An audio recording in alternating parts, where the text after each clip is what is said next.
ছবি আঁকতে আঁকতে যাতে খাতায় বাইরে না বেরিয়ে যায় সেই কারণে ছোটো ছোটো ডট দিয়ে আগে ফেসের মার্কিংটা করে নেব। এরপরে ইংরেজি অক্ষর ওয়াইয়ের মতন করে একটা ছোটো ড্র করে নেব। এরপরে ভুরুটাকে করার জন্য একটু সরু করে দেখো লম্বা দাগ দিয়ে দিচ্ছি। এরপরে তোমার হচ্ছে চোখের জন্য কী করবে, প্রথমে একটা ভি আকারে একটা ভি আঁকবে। ভি আঁকার পর ঠিক দেখো যেভাবে আমি রাউন্ড করে মিশিয়ে দিলাম, ঠিক এভাবে সেম টু সেমভাবে মিশিয়ে দিতে হবে। এরপরে চোখের বাইরে যে হাইলাইটটা আছে তার জন্য এইভাবে করে দেবো। আর তোমাদের দেখো স্ক্রিনের মধ্যে যে রেফারেন্স ইমেজ দেখতে পাচ্ছ, ঠিক আছে, এই রেফারেন্স ইমেজটাই আমি এখন ড্র করছি।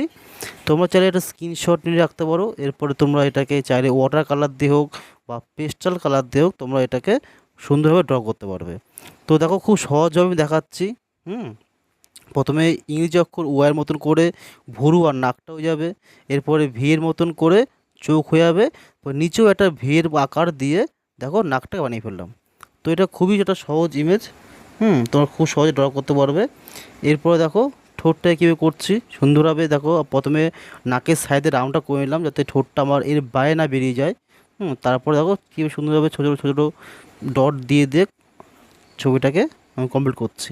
তোমরা যারা ভাবছো যে পুজোর মধ্যে কোথাও তোমাদের ছবি আঁকা কম্পিটিশন আছে, তো সেই কম্পিটিশনে যাওয়ার জন্য তোমরা এই ছবিটাকে প্র্যাকটিস করতে পারো। প্র্যাকটিস করে তোমরা সেখানে গিয়ে পেস্টাল কালারের হোক বা ওয়াটার কালারের হোক তোমরা সেটা করতে পারবে খুব সহজে। দেখো আমি আউটলাইন ড্র করে দেখিয়ে দিচ্ছি।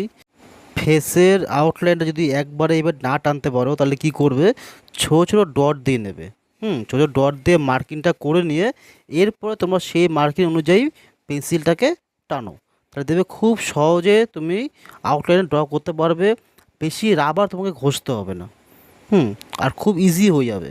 এরপরে দেখো চোখের যে সেটা করবো আমি, যে তোমার এই যে কাঠিটা, যে কাঠিটা দিয়ে আর কি মায়ের মুখটা আঁকছে সেই আঁকেরটা কত সহজেও দেখো একটা, যেমন তোমার হচ্ছে পেন্সিল আকারের, পেন্সিল যেমন ত্রিভুজটা আকারে সেই ত্রিভুজ আকারে করলাম। এরপর দেখো একটা পাহাড় যেভাবে আঁকছি সেই পাহাড়ের মতো করে আঙুলটাকে করলাম। তো এভাবে খুব সুন্দরভাবে ছোটো ছোটো স্টেপে তোমাকে দেখাচ্ছি। তো এই স্টেপগুলোকে খেয়াল করবা।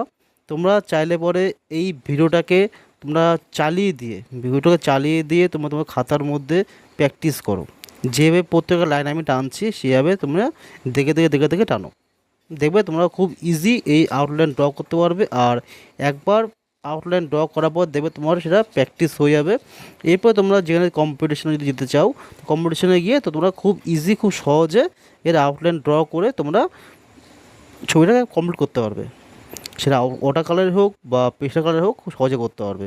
এই ছবিটাকে আঁকা আমার একটি উদ্দেশ্য, তোমরা যারা কোনো ড্রয়িং কম্পিটিশনে গিয়ে ড্রয়িং করতে চাইছো, কারণ দেখো পুজোর সময় অনেক মণ্ডপে আঁকা কম্পিটিশন রাখে, তো সেই উদ্দেশ্যে এটা আঁকা।